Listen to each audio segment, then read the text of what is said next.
Assalamualaikum warahmatullahi wabarakatuh.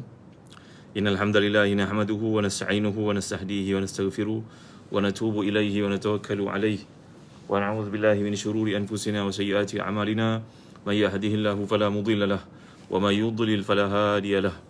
Allahumma salli wa sallim wa barik ala Muhammad wa ala ali Muhammad kama sallaita wa sallamta wa barakta ala Ibrahim wa ala ali Ibrahim fil alamin innaka Hamidum Majid. Amma ba'd. Alhamdulillah, Puan Aziza Idris dan semua yang hadir, Nurizan Nurdin, Alhamdulillah, jangan lupa tolong share video kita pada pagi ni, Facebook ni kepada teman-teman. Moga-moga ada manfaat kita untuk kita pada pagi ni. Kerana Nabi SAW telah pun sabda, adal khairi kafa'ilih. Man sanna fil Islami sunnatan hasanatan falahu ajruhu la yanqus min ajrihi syai'un. Siapa yang menunjukkan kepada kebaikan, maka baginya jalan kebaikan itu, pahala dilakukan oleh orang itu tak kurang sedikit untuknya. Mari sama kita buat pahala pada pagi ni tuan-tuan. Kerana sedekah ni bukan setakat memberikan wang, memberikan keuangan, bantuan kepada orang, malahan juga mengajak manusia melakukan kebaikan juga merupakan satu sedekah. Alhamdulillah, Cik Baharudin Budi, lama kita tak jumpa Asmawati Muhammad, terima kasih atas sokongan pada Zahzan Travel, pada Telaga Biru, Ali Abdullah, Adiba bin Aini Yaakob, terima kasih semua Tolong share pada teman-teman kita yang lain. Pagi ni daripada kita bangun sahur tadi, mungkin ada yang berehat, sambil berehat tu malam tadi qiyamul lail. Alhamdulillah, mudah-mudahan Allah menerima pahala ibadah puasa yang kita kerjakan. Saya nak kongsi pada pagi ni tentang adab-adab dalam Islam untuk kita menyambut hari raya.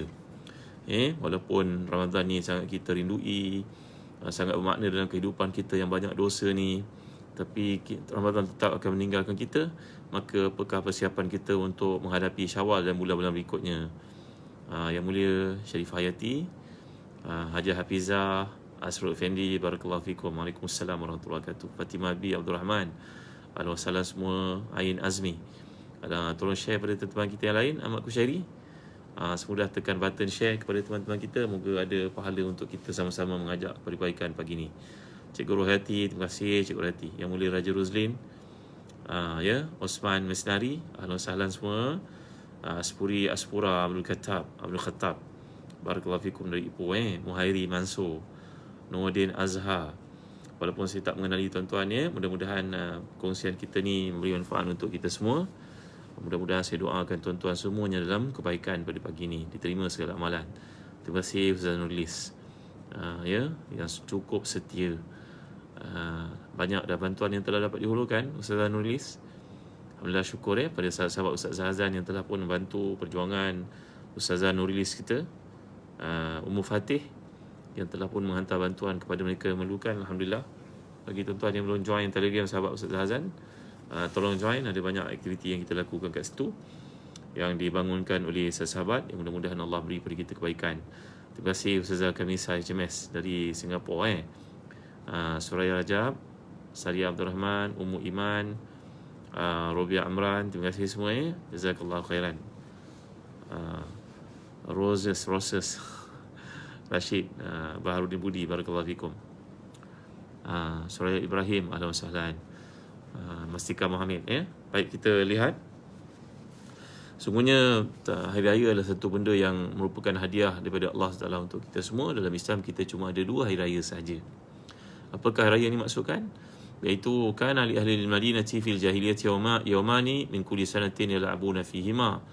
Falamma qadima an-nabiy sallallahu alaihi wasallam qala kana lakum yawmani tal'abuna fihima wa qad abdalakumullahu bihima khairan minhuma yaumal fitri wa yaumal adha wa yauman nahri. Dalam satu hadis sahih riwayat Bukhari Muslim, Nabi kita SAW telah pun bersabda kepada sahabat yang ada di Madinah yang pada masa itu sangat terpengaruh dengan golongan Yahudi. Maklumlah golongan Yahudi ini merupakan mereka yang sangat bertamadun pada masa itu pada penilaian para sahabat.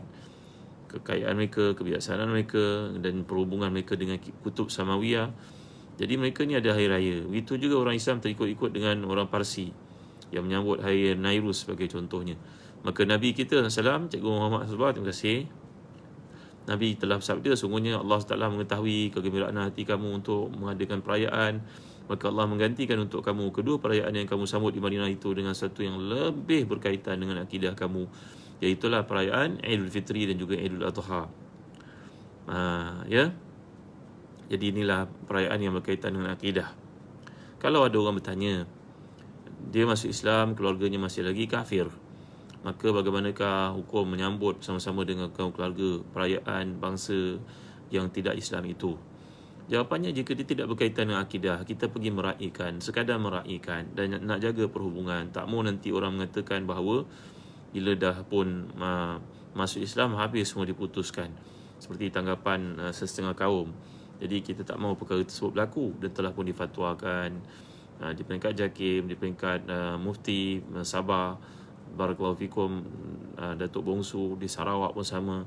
Di negeri yang begitu ramai bercampurnya orang Islam dengan bukan Islam dalam satu keluarga, maka harus untuk menyambut selagi ia tidak berkaitan dengan akidah. Bila ia berkaitan dengan akidah, maka haram dan tidak boleh kita merayakannya. Maka perayaan kekeluargaan itu dengan setakat meraihkan, pergi ke rumah, nak jaga perhubungan. Maklumlah waktu itulah kaum keluarga kita agak menanti-nanti, mungkin dia jadi satu aspek dakwah. Asal saja jangan berkaitan dengan akidah. Baik. Jadi Nabi SAW telah bersabda bahawa Allah menggantikan untuk kamu 2 hari raya, Idul Fitri dan juga Idul Adha. Idul Fitri berkaitan dengan ibadah puasa yang telah kamu lakukan, dan Idul Adha berkaitan dengan Idul Nahri, iaitu hari korban, berkaitan dengan ibadah haji yang telah kamu lakukan. Bagi kita, ya Farah Wahidah, Ahlan Ahmad Ismail, dah share ke? Mari cari pahala pagi ni sama. Dan yang tengok tu tolonglah komen. Susah sangat ke nak komen. Bagilah apa-apa greeting kepada kawan-kawan ke, apa-apa ucapan ke, janganlah diam je. Barulah seronok ramai-ramai kat sini dapat motivasi Abu Syakir semua. Barakallahu fikum ya Abah Syakir, Haji Hamidah. Bagilah komen apa-apa, ucap terima kasih ke, apa ke, ucapan jazakallahu khairan ke. Barulah interaktif perhubungan kita kat sini. Cik Anwar, Azizah Muhammad Johari, terima kasih dah share. Maz Najwa, terima kasih, lama tak jumpa. Ainul Azmin Baik, ini adalah perkara pertama. Kita kena faham konsep hari raya adalah pertautan hubungan kita dengan Allah, melahirkan rasa syukur, menzahirkan rasa syukur kepada Allah. Izzuddin Nawawi, dah share ke Nur Syuhada? Terima kasih semua. Tolong komen sikit. Susah ke nak komen tu? Just type je kan. Ucap terima kasih, Alhamdulillah dan sebagainya. Ya, jadi perayaan dalam Islam adalah tujuannya bertautan, berkaitan dengan akidah. Ya, kalau puasa tadi ibadah, tapi memang berkaitan dengan akidah. Kerana Allah yang menyuruh kita melakukan, bukannya untuk tujuan-tujuan yang lain. Itu ibadah haji, so payah kita spend duit dan masa. Aida Ali, terima kasih. Lia Razali, barakallahu fikum. Muhammad Haris, ya. Baik, Ummu Iman. Okey, Lina Rasa, RSA. Putri Alia Khalid, Allahu Akbar, barakallahu fikum. Nur Ramli, terima kasih. Terima kasih ramai pula dah komen. Mai komen semua. Ya, jadi antara adab menyambut hari raya ni, kerana Islam mengajar kita adab ni tuan-tuan. Yang pertama sekali, kita bersembahyang raya sebelum khutbah, iaitu daripada hadis sahih an Ibn Umar radhiyallahu anhuma anna Nabi SAW wa Abu Bakr wa Umar kanu yusalluna al-idaini qabla al-khutbah. Kalau sembahyang Jumaat, kita dengar khutbah dahulu, kemudian baru melaksanakan salat fardu Jumaat. Tapi berbeza hari raya, sembahyang dahulu, khutbah kemudian. Wa Jabir radhiyallahu anhu qala syahidtu Nabi SAW yaum Eid fabada'a bis-salah qabla khutbah. Kata Jabir bin Abdullah radhiyallahu anhu bahawa aku melihat Nabi SAW memulakan sembahyang, kemudian barulah khutbah. Ya. Jadi inilah dia yang telah kita lakukan alhamdulillah zaman berzaman, tahun-tahun daripada dulu lagi sampai sekarang di negara kita. Baik. Ada banyak hadis yang menyebutkan demikian. Kemudian yang kedua, antara adab pada hari raya bila menjadi imam, yustahab lil imam takhirat nas fil julus lil khutbah atau al insiraf.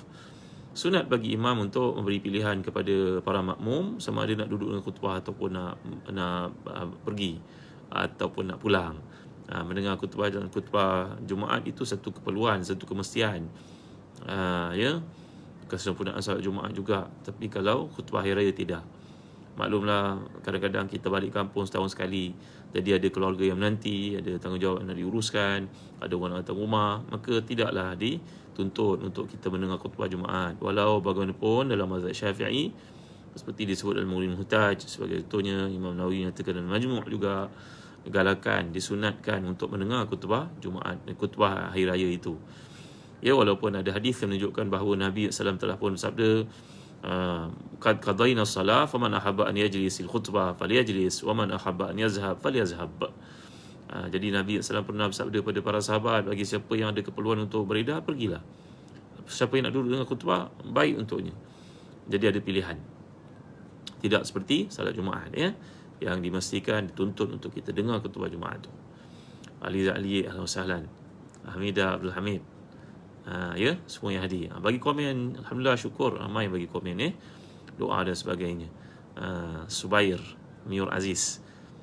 Baik, menziarahi pusara. Menziarahi pusara bukan sunat hari raya, dia sunat pada bila-bila masa. Ya, kuntu nahaitukum an ziyaratil qubur ala fazuruha fa innaha tuzakkirukum bil akhirah. Dalam hadis sahih Nabi bersabda, dulu aku larang kamu ziarah kubur, tapi sekarang aku galakkan kerana ia mengingatkan kamu kepada akhirat. Ia tidak tertakluk pada hari raya. Ia dituntut, digalakkan, sunat muakkad hukumnya pada bila-bila masa. Faham, Ahlan wasahlan, dari Indonesia pun ada nampaknya pagi ni. Ahlan wasahlan, Waalaikumsalam warahmatullahi. Harap faham bahasa saya, ya. Jadi kita nak dengar khutbah boleh, tak dengar pun tak mengapa. Ini satu teguran daripada para ilmuwan. Kadang-kadang dalam musim Ramadan kita digalakkan untuk i'tikaf di masjid. Kalau kita i'tikaf di masjid, kadang-kadang kita pergi ke masjid. Di masjid itu imam mengendalikan sembahyang malam itu berjemaah bersama makmum, buka mikrofon kuat-kuat. Bagi saya dalam fatwa yang dikemukakan kebanyakan para ulama termasuk daripada Azhar ni, tak digalakkan lah. Kalau kita nak sembahyang berjemaah dengan kumpulan yang kecil, tak perlu buka mikrofon kerana mengganggu orang lain yang sedang mungkin i'tikaf, orang lain sedang berzikir, berdoa. Kata Sufyan As-Sawri, pada malam-malam yang kita target berlakunya Lailatul Qadar itu lebih dituntut untuk kita berdoa, tapi terganggu pula doa di suara imam yang baca kuat-kuat ni.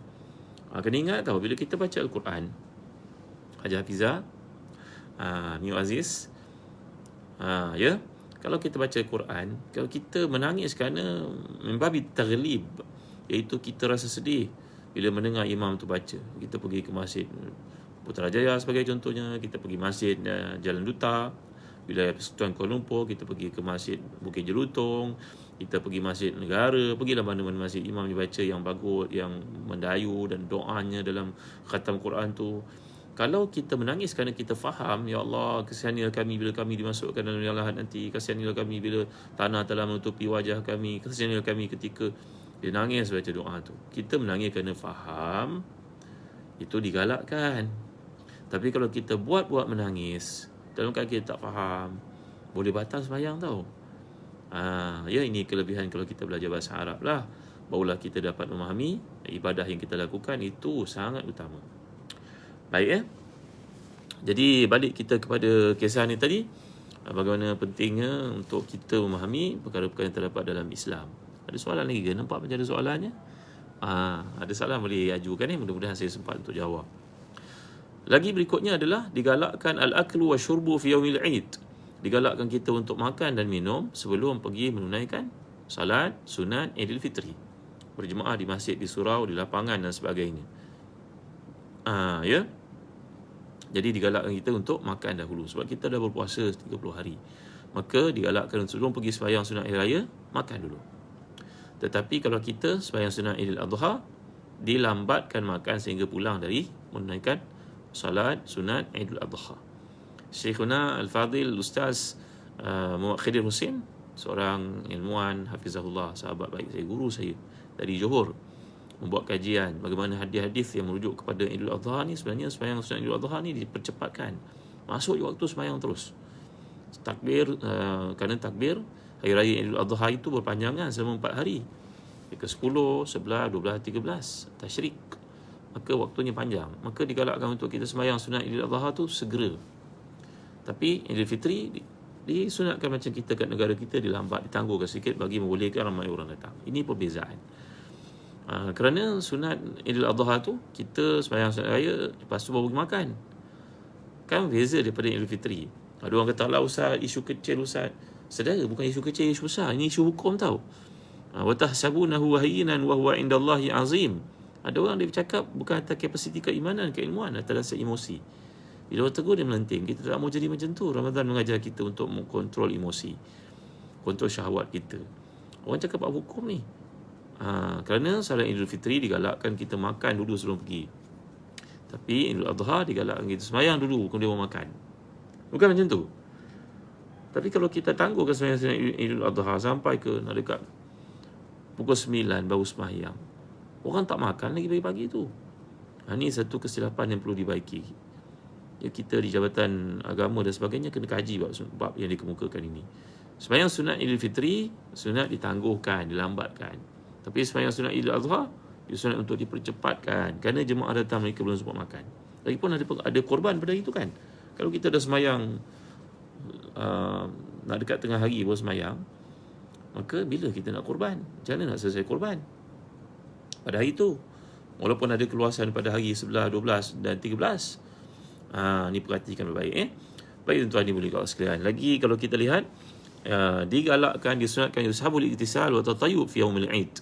Digalakkan untuk kita mandi dan juga pakai wangi-wangian bagi lelaki, pakai baju yang elok, yang kemas. Tak semestinya pergi beli yang baru tau. Tapi isteri kita ni biasalah, dah 2 tahun tak raya bang, dia kata kenalah pakai yang kemas-kemas sikit. Tak apalah, tak ada masalah tuan-tuan ya. Satu ada keluasan padanya, asal jangan bazir saja sudah ya. Jadi digalakkan untuk kita mandi sunat dan juga mandi sunat hari raya dan pakai wangi-wangian. Ingat baik tau, mandi sunat, pakai wangi-wangian, pakai baju yang elok-elok. Macam Nabi kita SAW pada hari itu pakai baju yang bersih, kemas. Kadang-kadang berseluar merah, kadang-kadang berseluar hitam, kadang-kadang berseluar putih ya. Kana Ibnu Umar radhiyallahu anhu kana yaghtasil yaumal fitri qabla an yaghdu ila al-musalla. Ibnu Umar radhiyallahu anhu dilaporkan mandi dulu pada pagi itu seperti mana dilakukan oleh Rasulullah SAW. Akhbarani Nafi' an Ibnu Umar radhiyallahu anhu kana yaghtasil lil-idain wa yaghdu qabla an yat'am. Beliau mandi dulu untuk pergi sembahyang sunat raya kedua-duanya sekali, Idul Fitri, Idul Adha, dan makan sebelum pergi untuk sembahyang sunat Idul Fitri. Ada banyak hadis yang menunjukkan perkara ini. Baik ya, seperti yang telah saya jelaskan tadi, digalakkan untuk makan sebelum pergi sembahyang sunat Idul Fitri. Makanlah ketupat sikit, nasi empit sikit, kuih raya sikit ke, orang bujang kesian tak ada siapa nak masak makanlah apa-apa yang sepatutnya, kurma sikit ke, sebelum pergi menunaikan sembahyang sunat hari raya Idul Fitri. Wa an Ibn Musayyab qala kana al-muslimun ya'kuluna yawm al-fitri qabla salah wa la yaf'aluna dhalika yawm an-nahri.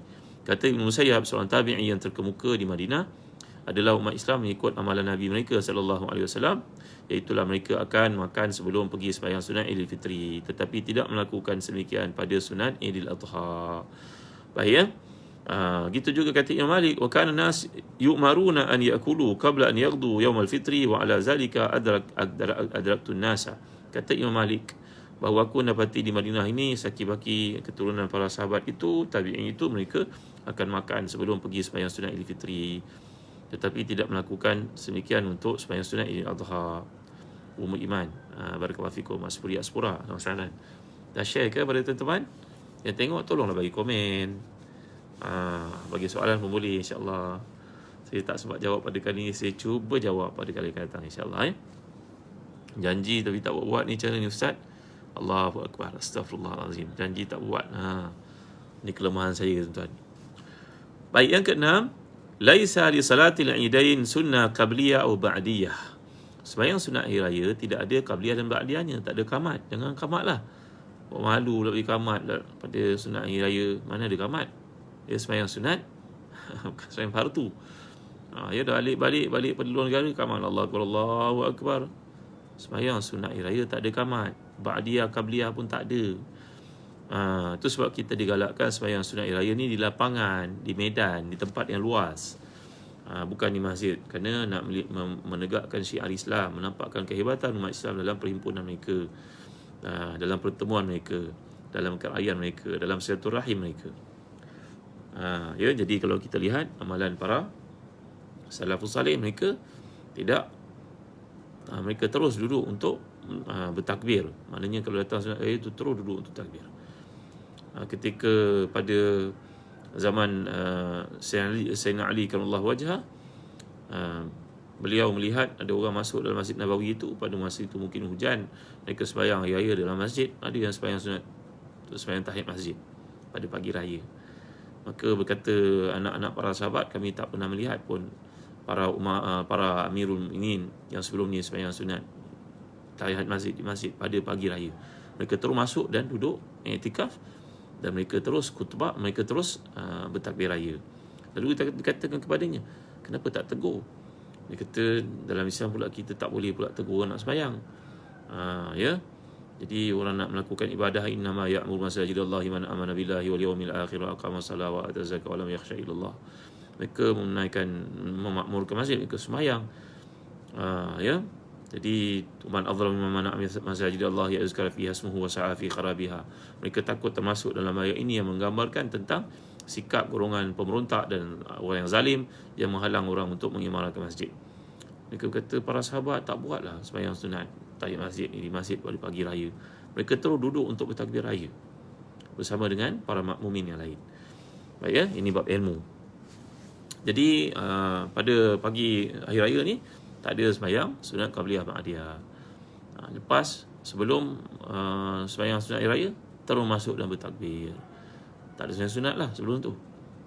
Yang baik ni ilmu. Nak buat tak salah, tapi orang terangkan ilmu ni ikutlah. Itu yang paling baik ya.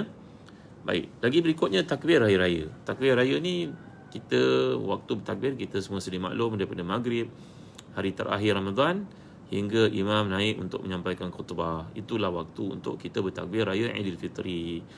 Berbeza daripada Aidil Adha, waktunya panjang, luas. Waktu muwassa', muttasi'. Waktu khutbah, waktu takbir raya Aidilfitri pendek, tapi waktu takbir raya bagi Aidil Adha panjang, seperti yang kita tahu ya. Jamil Umar, eloknya khutbah dipendekkan Ustaz. Betul, khutbah hari raya ni kena pendek, hukumnya kena pendek, jangan panjang-panjang. Sebenarnya musim Covid ni pun ramai imam yang telah baca khutbah pendek, alhamdulillah. Kerana nak meraihkan jemaah, perkumpulan ramai seperti itu. Mungkin ada yang, yalah, dalam musim seperti ini kita kena berjaga-jaga ya.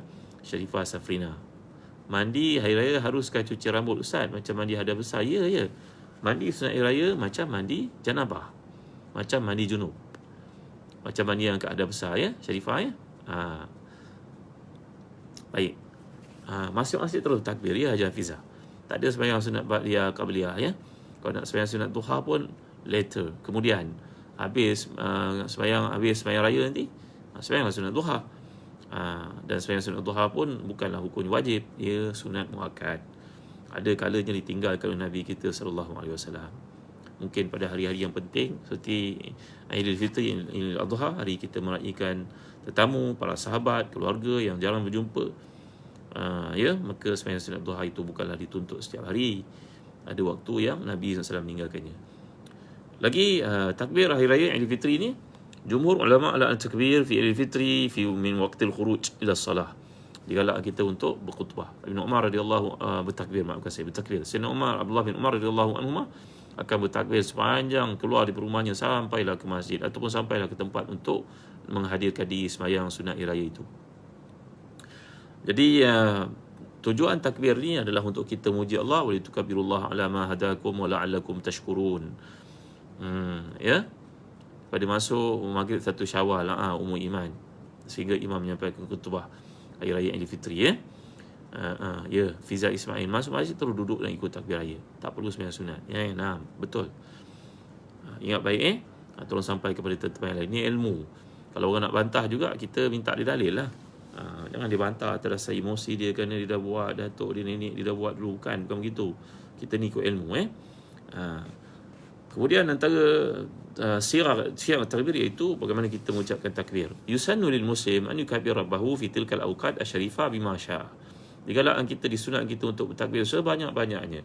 Ada yang bertakbir begini, Allahu akbar, Allahu akbar, la ilaha illallah, Allahu akbar, Allahu akbar, walillahil hamd. Itu dipanggil takbir syafa'.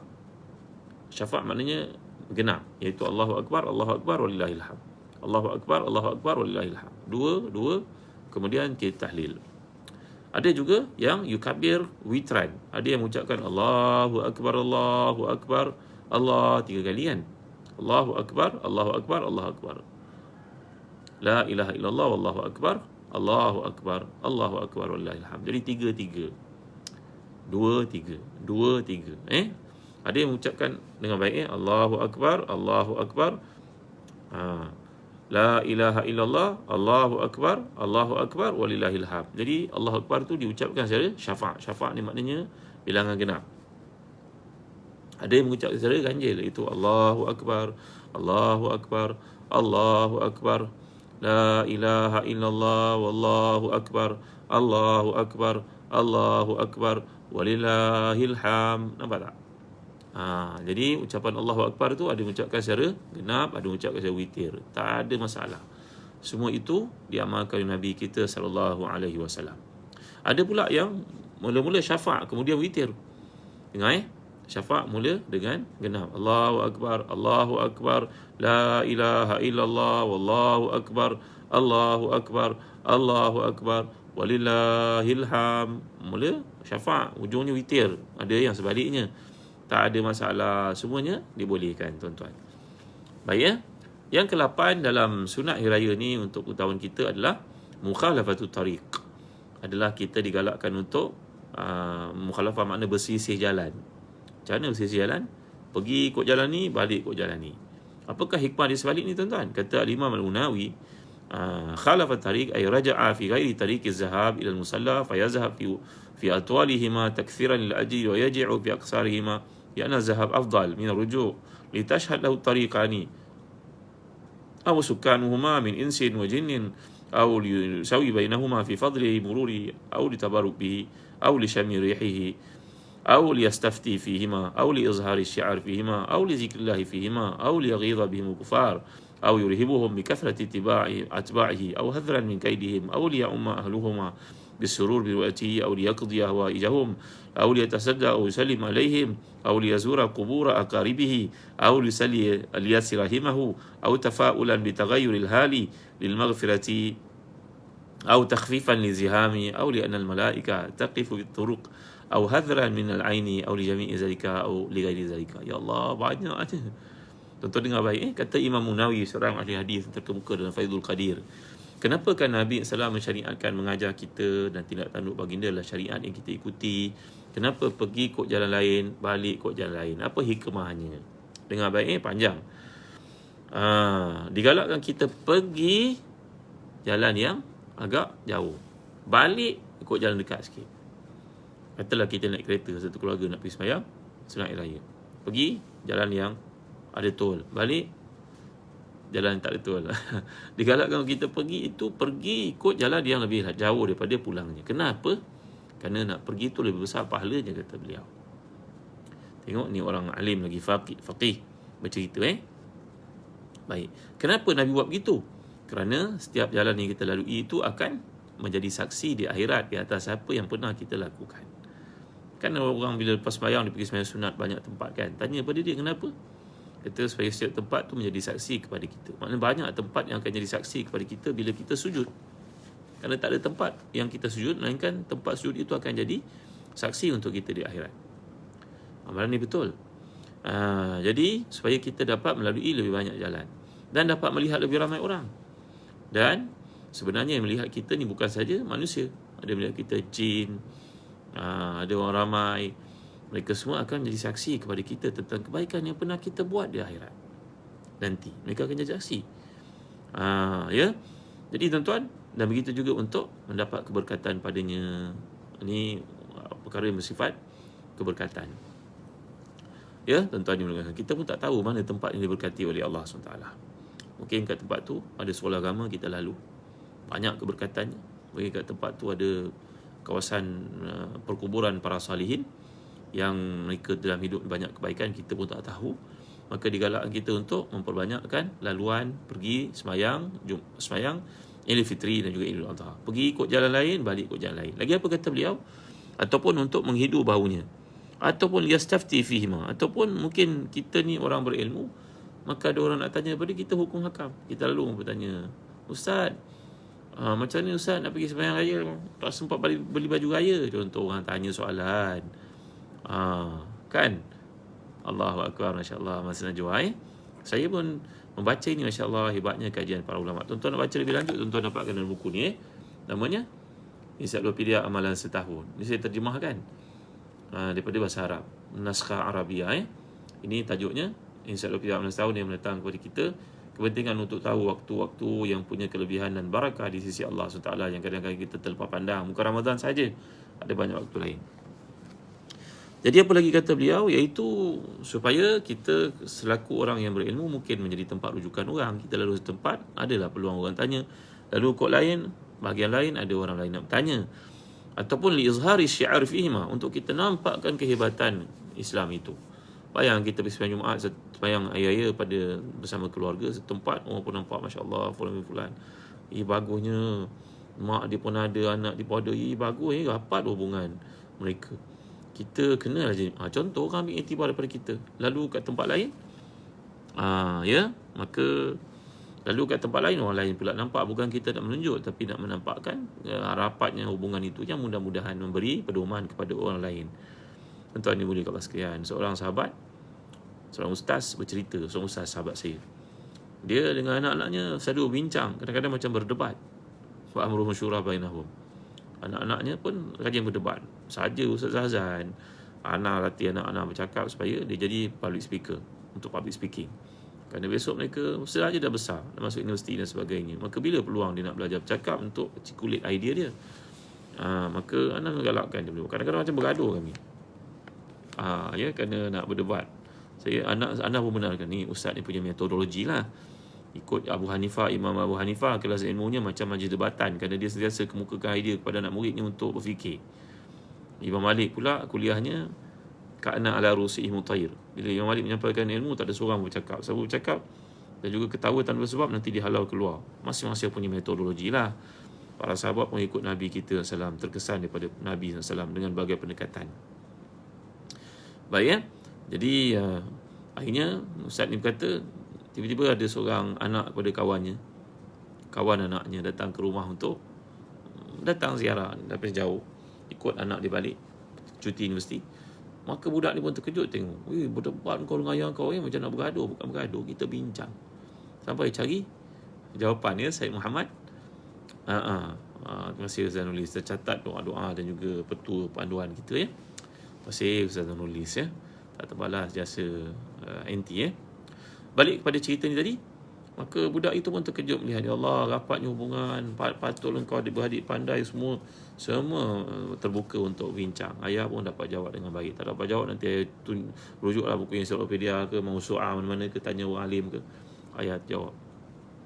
Hebat Jadi kadang-kadang kehidupan kita ni dapat bagi contoh kepada orang lain, mudah-mudahan. Walaupun kita tak dapat kutip 100% daripada satu orang itu, tapi tentu ada mutiara-mutiara yang baik untuk kita amalkan. Kita ambil di sini sikit, sini sebahagian lain sikit. Maklumlah semua nak ikut Rasulullah, tapi tak semua dapat ikut secara perfect. Maka kita dapat belajar holistiknya Islam itu pada banyak bahagian. Itu sebab kalau menuntut ilmu pun kena banyak guru, bukan seorang je. Pernah ditanya kepada Imam Ahmad, Imam Ahli Sunnah itu, Tuan Guru, saya nak belajar daripada seorang ustaz sahaja. Ustaz tu menguasai 13 disiplin ilmu. Mana lebih baik dengan saya belajar daripada 13 orang guru? Jawapan Imam Ahmad, belajarlah daripada 13 orang guru. Ilmu yang beza. Kerana tak semua orang boleh menguasai ilmu tu. Kalau kita ni jumpa dengan seorang, dia menguasai semua. Dia tasawuf, dia hadis, dia fiqh, dia tafsir, ni pembohong tuan. Ini percayalah, orang pembohong yang cakap demikian. Dia salah satu sebabnya mengapa dia tak mahu orang terlepas daripada dia. Dia nak conquer orang. Kita ni jadi public, jadilah berhati-hati. Ambillah ilmu daripada banyak sumber. Jangan seorang je. Ta'asub kita bukan-bukan. Nak jadi guru kita kena pakai sedemikian. Kalau tak pakai begitu, tak cukup syarat untuk jadi guru. Siapa ajar kita? Kesian orang-orang berilmu Kerana kita menghadkan penerimaan ilmu tu daripada orang yang berpakaian tertentu. Ada style tertentu saja kita boleh terima. Kata Izzuddin bin Abdul Salam, seorang ulama besar dalam mazhab Syafi'i, masyarakat menghukum ahli ilmu dengan pakaiannya. Bagaimana? Beliau menunaikan ibadah haji, orang pakai ibadah haji, pakai ihram, semua nampak sama. Maka dia pun menegur kalangan yang melakukan tawaf itu, ada yang menutup kepala dan sebagainya, boleh menyebabkan kena dam ataupun terbatal ibadahnya, nampak pusat dan sebagainya. Maka orang mentegur dia, apa kau tegur-tegur, hebat sangat kau, nampak pakaian sama, dia tak sedar. Yang tegur dia ni ulama. Habis saja melakukan ibadah haji, Syekh Izzuddin bin Abdul Salam, imam besar yang telah wafat lebih daripada 500 tahun lalu, lebih 800 tahun lalu ini, beliau pun mulalah pakai pakaian ulama'nya, jubahnya, serban merahnya, duduk menyampaikan fatwa. Bila dia beri fatwa, barulah ramai orang datang nak cium tangannya, nak ambil keberkatannya. Dia kata Imam Izzuddin Abdul Salam, malang bagi umat ni. Itu lebih 500 tahun lalu dia dah pernah berkata sedemikian. Orang menilai ilmu pada pakaian. Maka kalau kita tak pakai pakaian dress code yang tertentu, dia label kita ni orang biasa-biasa. Dan sebaliknya, orang pakai hebat-hebat begitu, tak ada ilmu pun dipuja dan dipuji. Ni yang payah ni tuan-tuan. Kita ni kalau nak dapat rawatan pada penyakit-penyakit tertentu, tentu kita cari pakar kan. Mengapa bab ilmu kita tak buat begitu? Mengapa dalam bab ilmu Islam kita tak adil terhadap ilmu Islam? Kita pakat pukul rata je, semua orang tahu. Semua ustaz ni tahu ilmu. Tak. Saya tegas pada tuan-tuan. Orang ni penguasaannya pada fiqh, orang ni pada tasawuf, orang ni pada hadis, orang ni pada tafsir. Ustaz ni penekanan pada bab sirah. Jadi kita belajarlah daripada banyak sumber. Jangan duk anggap seorang tu menguasai semua tau. Okey. Baik tuan-tuan. Kenapa lagi penjelasan oleh Imam Munawi berkaitan dengan kenapa kita melalui satu jalan pergi ke masjid dan pulang daripada jalan lain ketika sembahyang sunat hari raya ini, kedua-duanya hari raya. Lagi kata beliau iaitu untuk liyaghidha bihimul kufar, untuk nampakkan rasa marah kepada orang kafir. Orang kafir ni sentiasa mencari masalah dengan orang Islam. Maka kita bila melalui tempat tersebut, orang kafir menjadi takut. Tengok orang Islam. Lalu tempat lain lagi supaya menampakkan kehebatan umat Islam. Mereka bersatu dalam bab Islam. Jadi itu kata Imam Munawi. Jadi lagi liyurhibahum bikathrati atba'ihi, supaya nampak kepada orang kafir ini ramainya orang Islam. Itu sebab kita digalakkan untuk sembahyang di lapangan, di tempat yang luas. Maka berlakulah perhimpunan besar-besaran untuk satu manifestasi syukur kepada Allah di atas nikmat-nikmatnya. Nikmat haji kalau raya Idul Adha, nikmat Ramadan kalau bulan Ramadan. Kalau kita duduk kat masjid, tak perasan sangatlah, tak nampak sangatlah.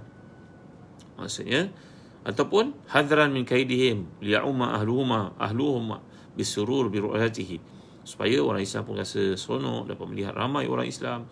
Tadi nampak satu golongan, ini nampak pula satu keluarga yang lain. Jadi seronok, kita rasa tidaklah kesepian dalam mengamalkan Islam ni. Ramai orang mengamalkan Islam ya.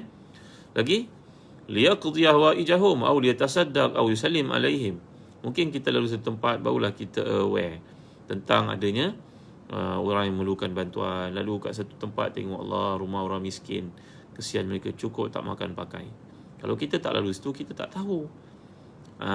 Untuk kita sedekah pada mereka. Sedekah ni bukan pada banyaknya, tapi pada ikhlasnya. Kita takut terperangkap dalam suasana sekarang, semua orang kena tunjukkan sedekahnya. Sebenarnya kita bagi sedekah ni berpandukan kepada kemampuan. Memadailah untuk tak perlu ada banyaknya organisasi untuk memerlukan memberi bantuan kepada umat Islam. Alangkah baiknya kalau setiap organisasi ini bersatu dan ditadbir urus dengan betul, good governance, barulah orang Islam yakin saluran bantuan yang dihulurkan itu dengan betul. Tuan-tuan dimuliakan Allah sekalian ya, untuk mengelakkan fitnah dan sebagainya. Lagi apa? Yusallim alaihim, bisalam mereka. Aw liyazura qubur aqaribihi. Dan kita dengan lalu jalan lain itu ada sunat untuk menziarahi kubur. Saya dah sebutkan tadi, ziarah kubur bukan terhad pada hari raya saja. Pada waktu lain pun dituntut. Tapi maklumlah kalau kita nak pergi sembahyang, kalau kat Melaka sebagai contohnya, dekat dengan masjid ni ada kubur, kerana datuk nenek moyang kita di Melaka dahulu ketika wakafkan tanah, maksud wakaf tu biasanya terhad pada rumah ibadah, masjid surau ataupun kubur. Maka pada masa itu tak terfikir pula kubur tu akan meluas dan akhirnya kena pada dinding masjid. Jadi banyak kubur kat Melaka dekat dengan masjid. Maka kita digalakkan juga untuk masa kita lalu pergi ke masjid tu berhenti kat kubur, ataupun masa baliknya. Ni kata Imam Munawi. Maka kenapa kita digalakkan untuk pergi dan lalu dan pulang pada jalan yang berbeza. Lagi apa? Liyasir rahimahu, dan juga untuk menyambung silaturahim. Kita lalu jalan ni jumpa makna, lalu jalan tu jumpa maklum pula. Jadi ada peluang untuk ziarah menziarahi juga dalam perjalanan pergi ke masjid ataupun pulang. Ya, umur iman, sedekah bukan pada banyaknya tapi pada ikhlasnya. Ya. Atau tafa'ulan bi taghayyuril ahal lil maghfirah atau takhfifan liziham. Ataupun kita tafa'ulan ni apa ya? Macam kita baik sangka tentang rahmat Allah Subhanahu Wa Taala, keampunan daripada Allah Subhanahu Wa Taala. Kita lalu satu tempat, kat tempat tu banyaknya orang saleh, maka ada peluang kita dilimpahi dengan rahmat Allah dan keampunan. Kan tempat ni punya barakah juga kan.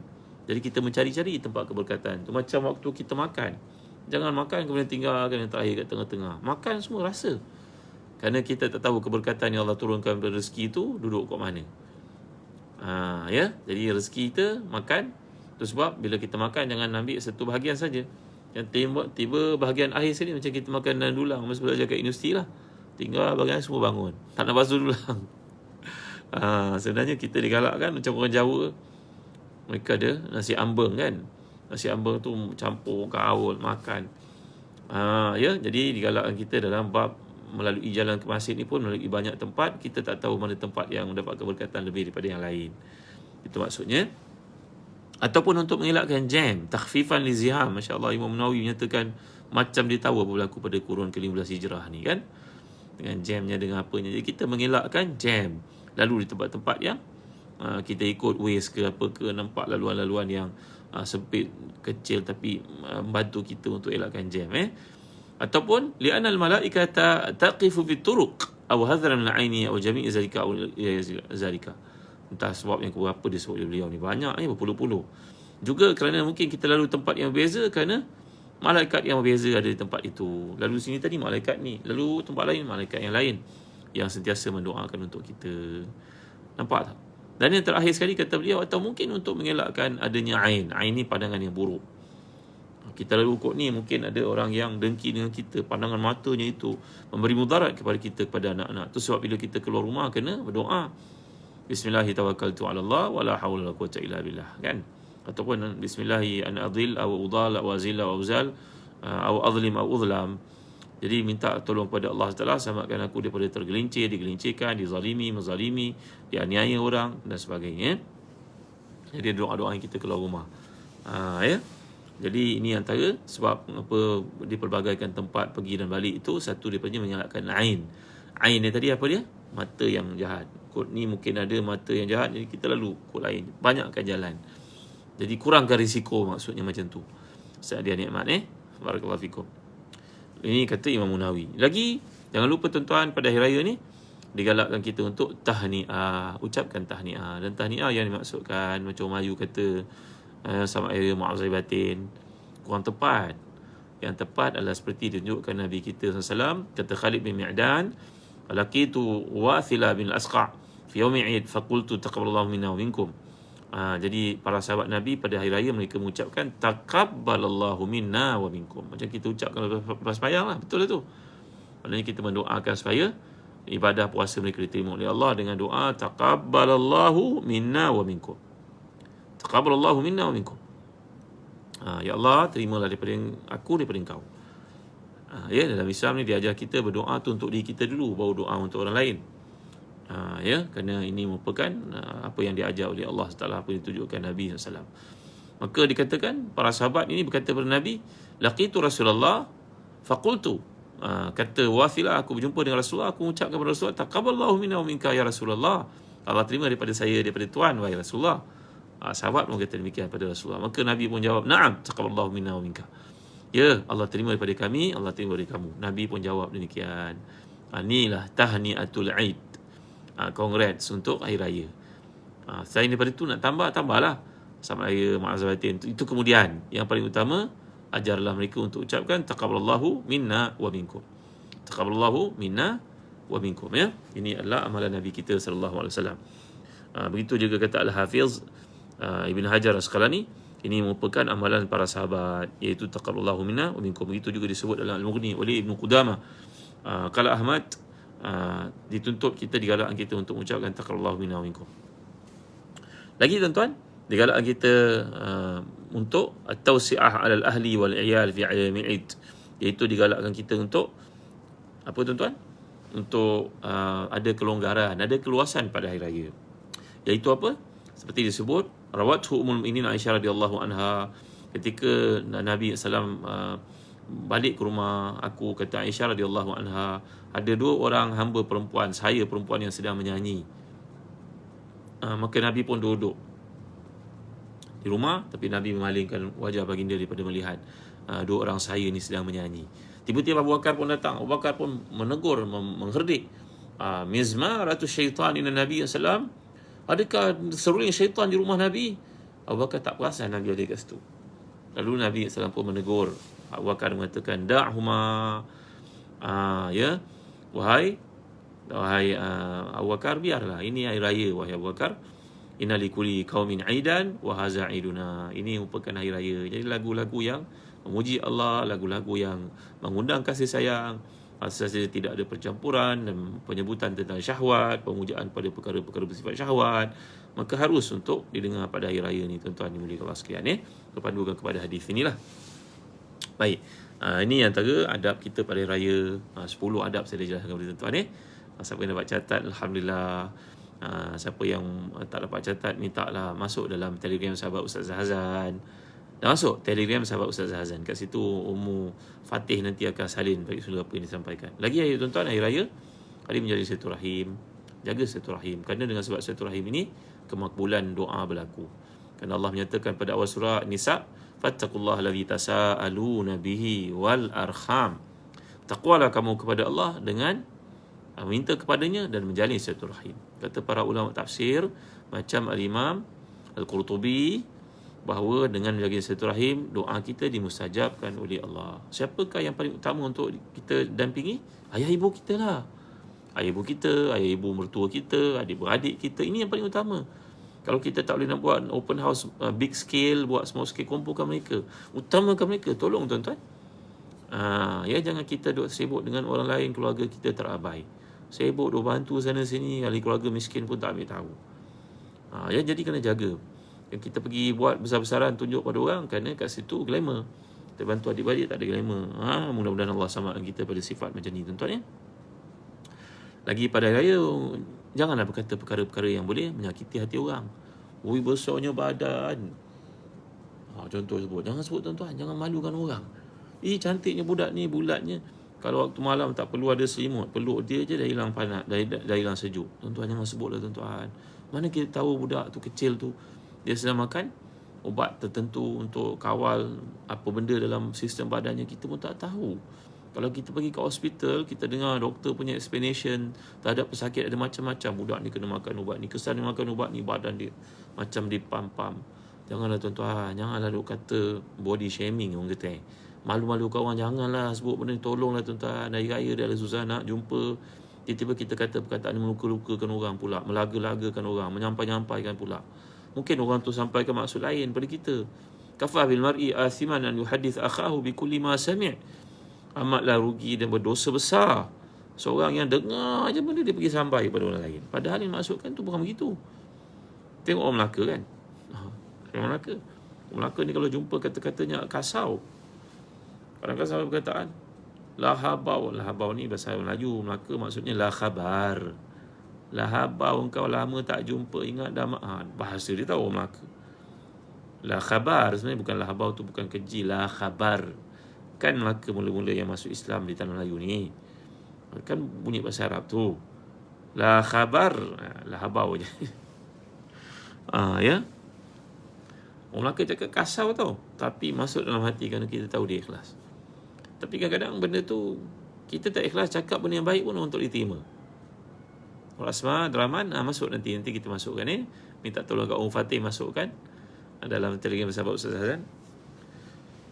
Kadang dia cakap saya sayang pada awak. Mesej dalam hati sayang tapi tak ikhlas. Berbeza daripada kawan kita yang cakap kasau tadi tapi ikhlas, orang mudah terima. Nak menunjukkan kepada kita tak semua benda yang kita sampaikan tu sampai pada orang tahu. Gelombang dalam hati kita ni lebih hebat daripada iPhone ke Samsung yang kita miliki. Jangan main. Jadi bila cakap pada orang, biar ikhlas.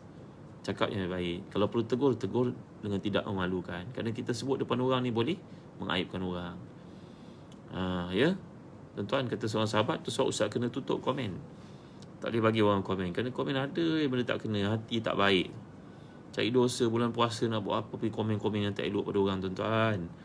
Baik sangkalah kepada orang Islam, tuan-tuan. Jadi yang mulia Raja Rosli, cakap yang baik-baik pada orang. Nasihat yang baik-baik. Kalau ada adik-adik ataupun anak beranak kita, saudara mara kita yang perempuan yang belum berkahwin, tolonglah jangan tanya soalan macam ni, tuan-tuan. Agak-agak mana yang betul soalan? Soalan pertama, kau ni bila nak kahwin? Itulah memilih sangat. Belajar tinggi-tinggi buat apa?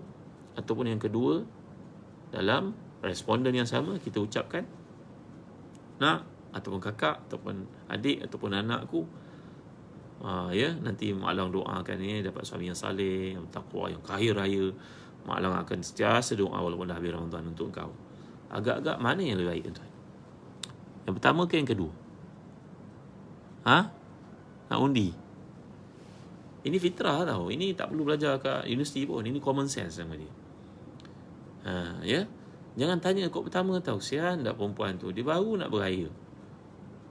Ni pun salah juga Hamidah. Mulut je kasar tapi hati baik. Orang Melaka lah tu, betul lah tu Tapi dalam banyak kondisi, ramai anak dara yang perempuan terasa hati tau. Langsung tak nak pergi raya dah. Kerana bila jumpa je maklum, mak ngah, musuh. Kan terus cakap, kau bila nak kahwin? Itulah belajar tinggi-tinggi buat apa? Orang tu belajar sebab dia isi masa, dia tak nak lalai. Dan kita pergi kaitkan untuk ilmu pula dengan sebab orang tak nak pinang. Apa kita ni? Ya. Jadi tolonglah gunakan ayat yang kedua. Pujuk, doa, motivasi. Kesian budak tu tahu. Kita cakap yang pedih tu langsung dia balik rumah nangis, cakap pada mak tak nak pergi jumpa dah maklum tu. Tak pasal-pasal tulis silaturahim, putus silaturahim Doa yang baik-baik lah, makcik-makcik, ibu-ibu, akak-akak, pakcik-pakcik. Ya. Oh ya, Profesor Muhaya bonda pernah kupas isu ni. Betul-betul. Jadi sebutlah ayat yang baik-baik cakap pada saudara yang belum kahwin ni.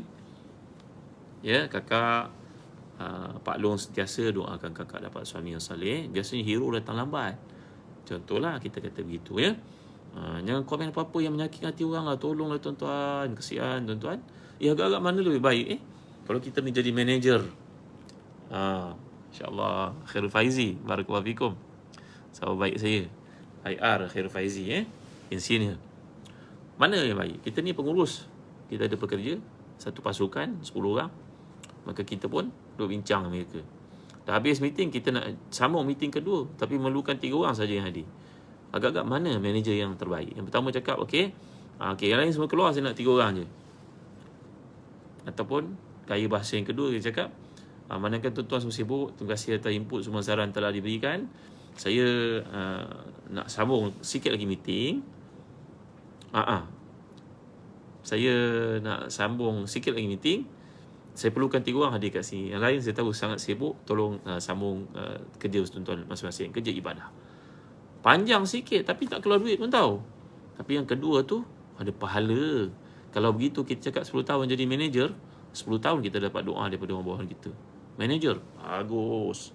Dia cakap semua motivasi. Tapi kalau kita jadi manager pertama, orang tengok, dia gila, ingat hebat sangat ke? Dia simpan tu tuan. Itu kata-kata kita tu dia simpan dalam hati. Itu sebab banyak kes pada hari penamatan kerja ataupun dia berhenti kerja, dia meletup. Encik Pulan, kau yang kau hebat sangat Kau jaga-jaga tahu mulut kau tahu. Ramai orang meluat tengok kau. Tuan-tuan, bahaya tuan-tuan. So cakap yang baik-baik. Cakap yang buruk-buruk pada orang. Tentang lagi 15 tahun anak kita nak kahwin dengan anak dia. Macam mana agaknya? Malu tak nak berbesan dengan dia pada masa tu? Tiba-tiba nak kena tolak pula pinangan anak lelaki kita kerana tak sebulu dengan bapa perempuan tu. Kita punya masalah, bukan dia. Sian dia. Jaga baik tahu diri kita. Ya, saya kongsi-kongsi kerana ramai responden beritahu kat saya lah, anak-anak perempuan tu utamanya. Lagi satu ada yang kata tadi. Ada seorang kata tadi berdebat dengan anak, betul lah. Kadang orang dah berkahwin, kita peli-peli pula. Bila nak dapat anak? Sampai bila nak jaga badan? Ini pun bahasa ni tak patut sangat lah tuan-tuan. Orang tu kadang-kadang mungkin sakit, mungkin tak mampu, mungkin ada masalah tertentu. Janganlah sebut macam ni tuan-tuan. Kalau perlu sebut pun kata Mak Long doakan mudah-mudahan lepas ni biasanya Mak Long dulu pun lama dah dapat anak 8 tahun. Lepas tu berdikit-dikit 12 orang. Sebut yang baik-baik lah.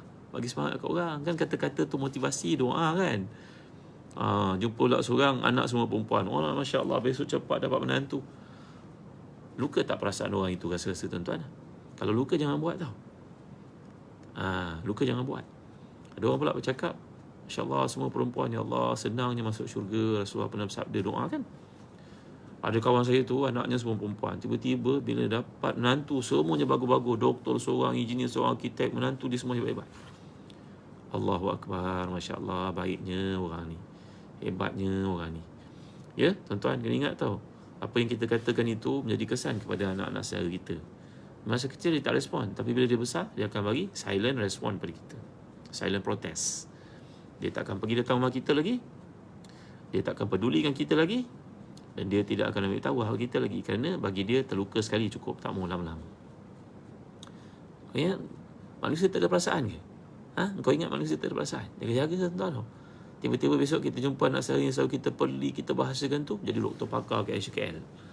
Macam mana? Kita pula nak kena dapat rawatan kat dia. Tak malu batang hidung pada masa tu. Jadi jaga diri baik tau. Yaumun laka wa yaumun alaika. Yaumun laka wa yaumun alaika. Satu hari kau berada kat atas, jangan kau tak tahu satu hari nanti kau jatuh, terperosok ke bawah tau. Jangan kau ingat kau sentiasa mendongak langit, menongkat langit. Jaga-jaga hari-hari. Jangan penat-penat puasa, koyak rabak kita punya puasa kita buat sepanjang Ramadan tu, kena kata-kata yang kita hamburkan. Jaga-jaga tuan ya. Saya pernah dipeli sebab Allah sianya, maaflah tuan-tuan ya. Allahu Akbar. Memanglah. Ya, saya masa kecil pun selalu kena panggil keling. Yalah, kulit paling hitam. Bukan kita hina orang India, tidak. Tapi saya lah tuan-tuan. Dia cakap ya, bomo sihir Allah, macam-macam lah isunya. Jadi elakkan lidah kita dia mengatakan yang bukan-bukan pada orang. Ya, orang yang selalu doakan orang, daunkan orang, tak nak dengar kuliah manfaat macam ni. Betul lah, apa nak buat. Siapa yang nak kebaikan, dia carilah kebaikan. Siapa yang nak cari rawatan, dia jumpalah doktor. Kalau dia nak terus sakit, apa kita nak buat? Ya, kekallah dalam kesilapan berlaku. Kesian kat orang demikian. Kenapa kita kesian? Dia hari dia kumpul dosa. Ya, Salihah Baba, Bu Hasan, barakallahu fikum, tolong share pada teman kita. Yang terakhir sekali tuan-tuan, jangan lupa masuk Syawal, kita ambillah peluang untuk puasa 6 hari. Ya, Nuraidah Hashim, Halimah Husin. Kerana dalam hadis yang sahih riwayat Muslim, Nabi telah bersabda, "Man sama Ramadhana summa atba'ahu sittan min Syawal, kana kasiyami dahri." Siapa yang puasa Ramadan sepenuhnya bersungguh-sungguh, kemudian datang Syawal puasa 6 hari lagi, maka dia seolah-olah telah berpuasa setahun. Bayangkan kalau dia buat 15 tahun macam tu, 15 kali Ramadan. Bayangkan kalau dia puasa 6 ini dalam tempoh 20 tahun hidupnya. Ya, para ulama telah jelaskan, kalau kita orang perempuan dalam bulan puasa kita ada uzur, tak puasa beberapa hari, katalah 10 hari ataupun 7 hari ke 8 hari atau 15 hari sekalipun, datang Syawal kita puasa 6, tak ada masalah. Tangguhkan puasa Ramadan tu pada bulan-bulan yang lain. Bagilah mungkin satu bulan kita puasa 2 hari, 3 hari, cover balik yang kita miss dalam bulan Ramadan. Hukumnya harus. Dalam fatwa oleh para ulama, termasuk fatwa Azhar, fatwa ulama mazhab Syafi'i, seperti disebut Imam Nawawi dan Majmu', harus kita puasa 6 walaupun belum menamatkan lagi gantian puasa qada kerana masalah-masalah tertentu dalam Ramadan. Ya, puasa 6, sempurnakan puasa 6. Nanti bulan-bulan ni kita qada. Ini termasuklah kisah Aisyah radhiyallahu anha pernah berkata, aku terlambat qada puasa Ramadan sehingga ke bulan Syaban kerana sibuk melayan Rasulullah sallallahu alaihi wasallam. Ya, dalam hadis ini menunjukkan kepada keperluan Nabi kepada isterinya, maka menghalang Aisyah daripada mengqada puasanya. Takkanlah orang macam Aisyah tak puasa 6 kan? Mustahil. Tentulah Aisyah radhiyallahu anha puasa 6. Nabi sebut tentulah beliau antara yang paling awal mengamalkannya. Jadi menunjukkan ada keluasan bab qada puasa Ramadan. Harap memberi manfaat kepada tuan-tuan Jadi kata Imam Ibn Rajab Al-Hambali dalam kitab ni, Ensiklopedia 16 tahun, tuan-tuan boleh dapatkan daripada telagabiru.com Type je perkataan telagabiru.com, order buku ni. Sangat baik, sangat manfaat. Ini cerita tentang kelebihan bulan Syawal, amalan-amalan pada ini. Kata Imam Ibn Rajab dalam kitab ini, kelangsungan puasa 6 yang kau tunaikan dalam bulan Syawal menandakan kemakbulan ibadah puasamu dalam Ramadan. Allah, hebatnya kata-kata ni Kata seorang ulama hadis yang faqih, tanda kesempurnaan ibadah puasa yang kau lakukan sepanjang Ramadan itu adalah lanjutan yang kamu lakukan ibadah puasa bulan Syawal 6 hari. Kerana seolah-olah bagi orang seperti itu rasa rindu untuk meninggalkan Ramadan. Seolah macam dia tak perasa Ramadan dah berakhir. Ya, orang yang kematian, orang tersayang, dia rasa macam orang tu ada lagi bersama dia. Jadi begitulah, puasa Syawal 6 hari ni adalah lambang simbol penerimaan puasa Ramadan kita.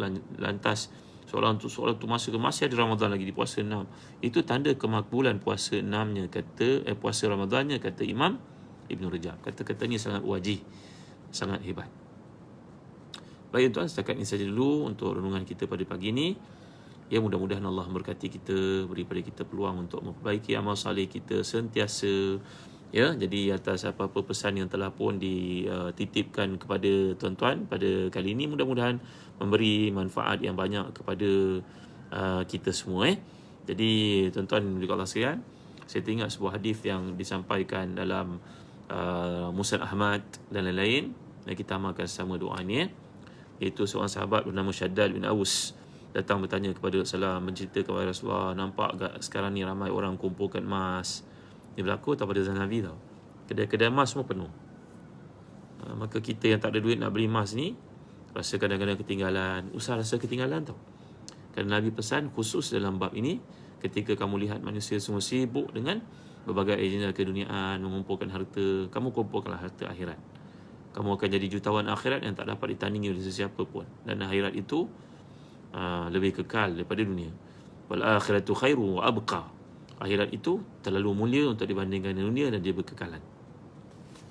Jadi antara doa Nabi SAW ajar kita untuk baca ketika melihat orang mengumpulkan emas, mengumpulkan harta, menceritakan tentang saham, menceritakan tentang property, menceritakan tentang emas perak, menceritakan tentang simpanan, menceritakan tentang keduniaan. Amalkan doa ni tuan-tuan. Mudah-mudahan hari terakhir Ramadan ni kita sama-sama dapat amalkan. Baik tuan-tuan, ikut saya baca. Alhamdulillahirrabbilalamin. Wassalatu wassalamu ala asyrafil anbiya'i wal mursalin sayyidina wa maulana Muhammadin wa ala alihi wa sahbihi ajma'in. Allahumma ighfir lana dhunubana wa liwalidina warhamhum kama rabbawna shighara wa li jami'i masyayikhina wa li jami'i ashabil huquq alaina minal muslimina wal muslimat al mu'minina wal mu'minat bi rahmatika ya arhamar rahimin. Allahumma inna nas'aluka ath-thabata fil amr wal 'azimata 'ala rushd wa nas'aluka mujibati rahmatik wa azaima maghfiratik wa nas'aluka syukra ni'matik wa husna ibadatik. Allahumma inna nas'aluka qalban salima wa lisanan sadiqa wa nas'aluka min khairi ma ta'lam wa na'udzu bika min syarri ma ta'lam wa nastaghfiruka lima ta'lam innaka anta alamul ghuyub. Ya Allah, ya Tuhan kami, pada hari-hari terakhir Ramadan ni, beri pada kami kesempatan untuk bertaubat padamu. Kurniakan kami istiqamah dan melakukan ketaatan kebaikan. Berilah kami kepada negara akhirat itu untuk menjadi genggaman kami, wahai Tuhan, tak kala manusia sibuk mengumpulkan harta, keduniaan dan kebendaan. Ya Allah, kami mohon kepadamu segala perkara yang menyebabkan turunnya rahmat-Mu kepada kami. Kami mohon kepadamu kesungguhan dalam melakukan taat walaupun dah berakhir Ramadan. Kami mohon kepadamu, wahai Tuhan kami, kekuatan untuk bersyukur atas nikmat-nikmat yang Kau berikan alangkah banyak ianya, wahai Tuhan. Dan kami mohon kepadamu sentiasa dapat membaiki amal saleh kami kepadamu masa ke semasa dengan peningkatan ilmu. Dan kami mohon kepadamu, wahai Tuhan, hati yang selamat sejahtera, jauh daripada mazmumah, kaya dengan mahmudah, syarat dengan segala usaha untuk melakukan kebaikan, mempertingkatkannya. Ya Allah, ya Tuhan kami mohon kepadamu lidah yang benar sentiasa. Kami mohon kepadamu segala kebaikan yang Kau ketahui, dan kami mohon perlindungan kepadamu daripada segala keburukan yang hanya Engkau ketahui. Kami mohon kepadamu keampunan di segala perkara yang Kau ketahui, kelemahan yang ada pada diri kami, dosa-dosa yang kami lakukan, kerana Engkau lah mengetahui perkara yang gaib dan juga perkara yang nyata. La ilaha illa anta subhanaka inna kunna minaz zalimin. Ya Allah, ya Tuhan kami, tiada Tuhan yang layak disembah dengan sebenarnya Engkau. Maha suci Engkau, sungguhnya kami ini memang menzalimi diri kami sendiri, wahai Tuhan. Tak kala Engkau menjanjikan untuk kami Ramadan ini dengan berbagai kebaikan, berlipat gandaan kepada amal saleh, tapi kami masih lagi reka dengan kurniaan adalah kotornya hati kami, hitamnya hati kami. Sibuk kami dengan kurniaan ini, tidak terlupa pada janji-Mu, ya Allah. Andai seorang kaya yang kami yakini menjanjikan satu pulangan kewangan, kebendaan pada kami sungguh-sungguh untuk mendapatkannya. Sedangkan manusia itu tak punya apa-apa dibandingkan dengan Engkau yang Maha Agung, Allah. Pun demikian kami sentiasa leka, kami sibuk dengan dunia kami. Kami sibuk mengenyangkan perut kami, lupa kepada apa yang disebut ilmu di akhirat, ya Allah. Alangkah dosanya kami, kurangnya keimanan kami, lemahnya keimanan kami, tidak suburnya keimanan kami. Ya Allah, ya Tuhan kami, pun demikian mengharapkan sayang-Mu, rahmat-Mu, membantu kami untuk meneruskan kehidupan dengan ketaatan, kebaikan dan amal salih, ya Allah. Janganlah sirnakan ia, wahai Tuhan. Allahumma a'inna ala zikrika wa syukrika wa husni ibadatik. Ya Allah, bantulah kami untuk sentiasa mengerti-Mu, bersyukur padamu, baiki amal salih kami kepadamu. Allahumma innaka afuwun karimun tuhibbul afwa fa'fu anna. Ya Allah, kami tahu Engkau sangat suka memberikan keampunan. Hilangkanlah segala dosa-dosa kami, ya Allah, agar jangan dihitung di akhirat nanti, wahai Tuhan. Allahumma innaka afuwun karimun tuhibbul afwa fa'fu anna. Allahumma inna nas'aluka ridhaka wal jannah wa na'udzubika min sakhatika wan nar. Kami mohon kepadamu keridhaanmu dan syurga. Kami mohon perlindungan kepadamu daripada kemurkaanmu dan juga neraka, ya Allah. Allahumma a'tiq riqabana wa riqaba azwajina wa ummahatina wa ajdadina minan nar. Ya Allah, ya Tuhan kami, bebaskan diri kami, tengkuk kami, pasangan kami, anak-anak kami, keturunan kami, ayah ibu kami, datuk nenek kami, semua orang buat baik pada kami, semua memiliki hak atas kami yang kami tak sempat nak balas. Kami doa kepadamu, ya Allah, kebaikan untuk kami, untuk mereka. Lepaskan kami semua daripada belenggu api neraka, ya Allah. Rabbana atina min ladunka rahmatan wa hayyi lana min amrina rasyada. Allahumma a'in alaina ramadhana awaman adida wa azminatan madida. Ya Allah, ya Tuhan kami, ulanglah untuk kami Ramadan ini berterusan untuk kami, ya Allah, pada masa-masa akan datang, Allah. Beri kami kesempatan untuk puasa lagi pada masa-masa akan datang, wahai Tuhan. Jangan jadikan Ramadan Ramadan terakhir untuk kami, ya Allah. Ya Allah, ya Tuhan kami, kasihani mereka yang telah pergi di kalangan kami, walaupun kami datuk iman kami. Kami melindungi mereka, ya Allah. Tempat mereka tempat yang salih, yang salihah. Tutuplah mereka, tinggikan darjah mereka. Kasihani mereka, ya Allah. Dan kasihani kami ketika kami jadi seperti mereka nanti, ya Allah. Ketika dimasukkan nanti yang lahat. Ketika akan menemani kami hanyalah kegelapan tanah dan juga ulat-ulat, ya Allah. Sehingga kami ketika kami bertemu denganmu, ketika ditanya oleh Munkar Nakir akan segala amalan kami di dunia, wahai Tuhan. Allahumma rabbana taqabbal minna innaka antas samiul alim wa tub alaina ya maulana innaka antat tawwabur rahim. Rabbana atina fid dunya hasanah wa fil akhirati hasanah wa qina adzaban nar. Sallallahu ala sayyidina Muhammadin wa ala alihi wa sahbihi wa sallam. Walhamdulillahirabbil alamin. Barakallahu fikum. Kasih Tuhan, mudah-mudahan Allah bertemu kita dalam suasana yang baik. Ambillah peluang dalam bulan yang mulia ni, Ramadan yang terakhir ni, untuk mengkhatamkan Quran, banyakkan berdoa, banyakkan berzikir, beristighfar. Ya, tuan-tuan yang mulia sekalian, mudah-mudahan Allah menerima segala ibadah yang telah saya dan tuan-tuan lakukan, yang kita lakukan bersama-sama. Yang kita berjumpa lagi pada waktu yang lain. Dapatkan buku ni yang saya gambarkan tadi, Ensiklopedia Amalan Setahun dari Telaga Biru. Ya, dan sebentar lupa bagi tuan-tuan nak puasa 6 nanti, dapatlah kurma McJowl dari Zazan Travel. Ya, packing seperti ni, kami ada offer sekarang ni.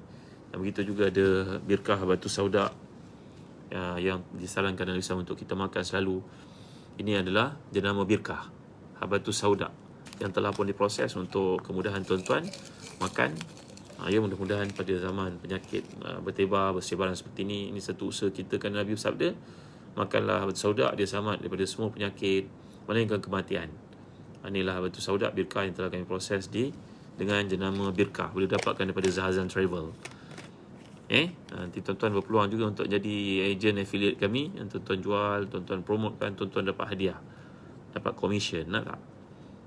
Kita lebih lanjut dengan menziarahi Telegram sahabat Ustaz Zahazan. Nanti saya masukkan lagi birkah habatus sauda. Mudah-mudahan berguna dalam musim penyakit wabak sekarang ni untuk kita amalkan. Birkah habatus sauda, habatus sauda jenama birkah, dan kurma McJowl, perubatan cara Rasulullah, mudah-mudahan di samping rawatan yang kita dapatkan daripada doktor-doktor. Terima kasih tuan, jumpa lagi insya-Allah pada waktu yang lain. Taqabbalallahu minna wa minkum. Moga Allah menerima ibadah amal saleh saya dan tuan-tuan sepanjang Ramadan. Ya, mudah-mudahan adab-adab lain ini berguna untuk kita sharekan dengan teman-teman dan juga menjadikan Syawal kita menepati hukum syarak. Janganlah rosakkan ibadah puasa kita dengan hari raya melakukan perkara-perkara maksiat kepadanya. Terima kasih tuan-tuan, jumpa lagi insya-Allah. Sallallahu alaihi Muhammad wa ala alihi wasallam. Nanti saya muatkan doa tadi, doa yang Nabi ajar kepada Syaddad bin Aus ketika beliau mengadu pada Rasulullah umat Islam pada waktu itu, sibuk mengumpulkan emas, saya tak ada apa-apa, Rasulullah nak hadiah pada isi pun tak ada duit. Maka Nabi mengajar doa, Allahumma inni as'aluka ats-tsabata fil amr. Ya, yang wal azimata ala rusyd. Tadi doa yang panjang yang saya bacakan tadi, nanti saya masukkan dekat Telegram sahabat Ustaz Zahazan. Baik, setakat ini saja dulu. Terima kasih semua seziannya. Terima kasih kepada Cikgu G. Terima kasih kepada Ayin Azmi. Terima kasih kepada semua yang ada, Cikgu Rohaya. Terima kasih semua. Sofi Amir, barakallahu fikum. Kenang kami dan doa. Terima kasih Sani bin Jiran di Sabah. Apa khabar orang Sabah, negeri bawah Bayu? Aisyah, Hamidah Abdullah. Terima kasih semua. Juliza Sarif. Terima kasih. Azlan Musa. Terima kasih semua. Jumpa lagi. Salih Ababa, barakallahu fikum. Kenang daku dalam doamu. Astaghfirullah dinakum wa amanatakum wa khawatima amalikum. Saya tinggalkan tuan-tuan bawah jagaan Allah, kasih sayangnya, perhatiannya, jaga diri baik pandu kereta dengan selamat, baca bismillah, baca doa, keluar rumah. Mudah-mudahan kita dapat jumpa lagi dalam suasana yang baik pada masa akan datang. InsyaAllah lepas raya ni kita start semula program tafsir tadbir. Tafsir Quran dan tadbir kehidupan kita according to Quran. Namanya tafsir tadbir. Program tafsir tadbir akan berlangsung semula lepas raya nanti. Mungkin pada 15 bulan Mei. Tuan-tuan boleh ikut perkembangan berikutnya dalam Telegram sahabat Ustaz Hazan. Terima kasih. Jumpa lagi. Terima kasih Ustazah Nurilis atas doa yang telah diberikan, yang telah saya cadangkan tadi dan telah ditulis sebarangkali. Terima kasih. Assalamualaikum warahmatullahi wabarakatuh.